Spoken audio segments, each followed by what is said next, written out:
Honestly, I'm tempted to just say it's a Phase 90 and leave it at that. Okay, I'll pretend to be professional. Let's go. A Phase 90 is a phaser pedal. What a phaser pedal does is it duplicates your guitar signal, flips one out of phase, and then it sort of modulates where the phase conflict is going to be. If you've ever recorded two guitar signals at the same time and had one out of phase, you know what happens. Basically, when you end up with something that's out of phase, certain frequencies are going to cancel out.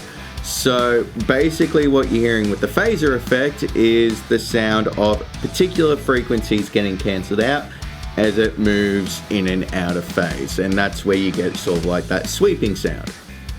I find phaser to be probably more dramatic, but also a much more simple style of modulation.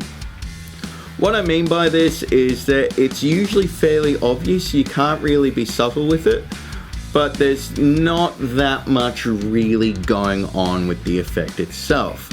Now the advantage of this is that phasers tend to be pretty versatile with a wide variety of sounds. I find that you can use a phaser pretty well with like heavily distorted guitar, and it won't overwhelm your guitar sound like what a chorus or a flanger can. That being said, if you back the speed off, you can create some real sort of subtle swirly effects that don't end up completely dominating everything. So that brings us to the Phase 90. It runs off 9 volts, so it's not a pain in the ass, and it's got one pot, one control, speed. Brilliant, you can't stuff it up. In terms of the noise that the pedal makes, in my very humble opinion, it's the phaser sound. In my experience, I've never heard a phaser pedal sound dramatically different to a Phase 90. I'd suggest that most of the time you've heard a phaser pedal used in a song somewhere, most of the time it was probably a Phase 90.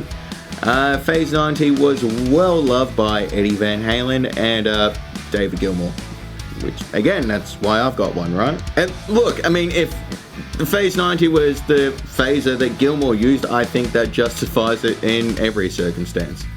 On top of that, the Phase 90 is like $100. It's dirt cheap. It's $100, runs off 9 volt, one control, you can't stuff it up, it phases. It sounds great, what more do you want? It's perfect.